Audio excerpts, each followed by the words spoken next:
It was a cold winter night in the middle of February. The flurries of snow were coupled with a strong and brisk wind. 4 young women, one of whom is my sister Michaela, were living together while attending college. They bundled up and gathered for a movie night. Tonight's feature was Disney's WallE. As the film rolled on, one of the girls heard a scratch at the back door. Her and the others, all quite frightened, traveled together to see what it was. This is not the first time they've heard a scratch at the back door. Earlier in the school year, they had a raccoon problem, so the girls were expecting the worst. As the outside lights turned on, they were surprised with what they were seeing. The light revealed a skinny, brittle, frostbitten dog. The girls, without hesitation, invited him in and immediately began taking care of him. They gave him a big bowl of food, a hot bath, and a warm blanket to be wrapped in. The next morning, 2 of the girls brought WallE to the vet, while the other 2 searched for the rightful owner. They searched and searched with no results. They made flyers, they posted on Craigslist, they checked the newspapers, and they called animal control in the local shelters. Nearly a month went by, and nobody seemed to be missing a brown-colored pit bull. These girls are all beginning to become attached to the dog, and they still hesitated to give him a name. And just when things seemed to be running out of options, a friend from school volunteered to adopt him. The girls were happy, the dog was happy, and the soon-to-be owner was happy. Just when it seemed as if the stars were aligned, the night before being picked up by his new owner, the dog got out the front door, jetted towards the street, and got hit by a car.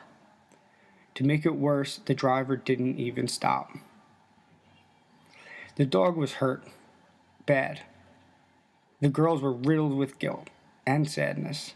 It was almost inevitable that the dog was going to have to be put down. The vet said to the girls, "He can make it, but it's not going to be cheap."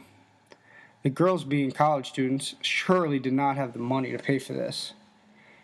But none of them had the heart to put him down. Their new goal for the end of the semester was to raise $3,500.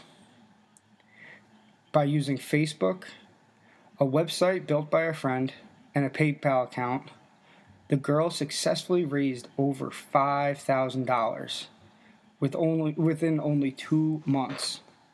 I myself donated $500. 5 months later, the dog, now dubbed WallE, was healthy, happy, and living with the girls.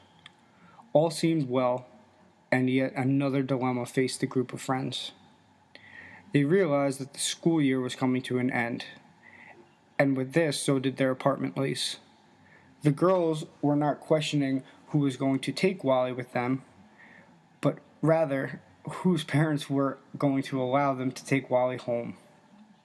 As it turns out, none of their parents were allowing this. Not a single one would let a pit bull into their home. This is where I came in. I was a 20-year-old part-time student and part-time employee. It was a month before my 21st birthday, and my plans were getting set for Las Vegas, a plan that my parents did not approve of wholeheartedly. Something else I've always wanted, even more so than Las Vegas, was to be a dog owner. After some intense negotiations, I finally convinced my parents to let me adopt WallE. It's now been almost 2.5 years since this story has taken place, and WallE is still healthy and happy, not to mention very, very spoiled. What I didn't realize about being a dog owner was there were many things I'd miss out on. For example, I missed out on visiting Europe with all of my friends this past summer. But at the end of each day, to have that silly mutt wagging his tail and jumping up and down to see me, I remember what's really important and know that the decision I made was the right one.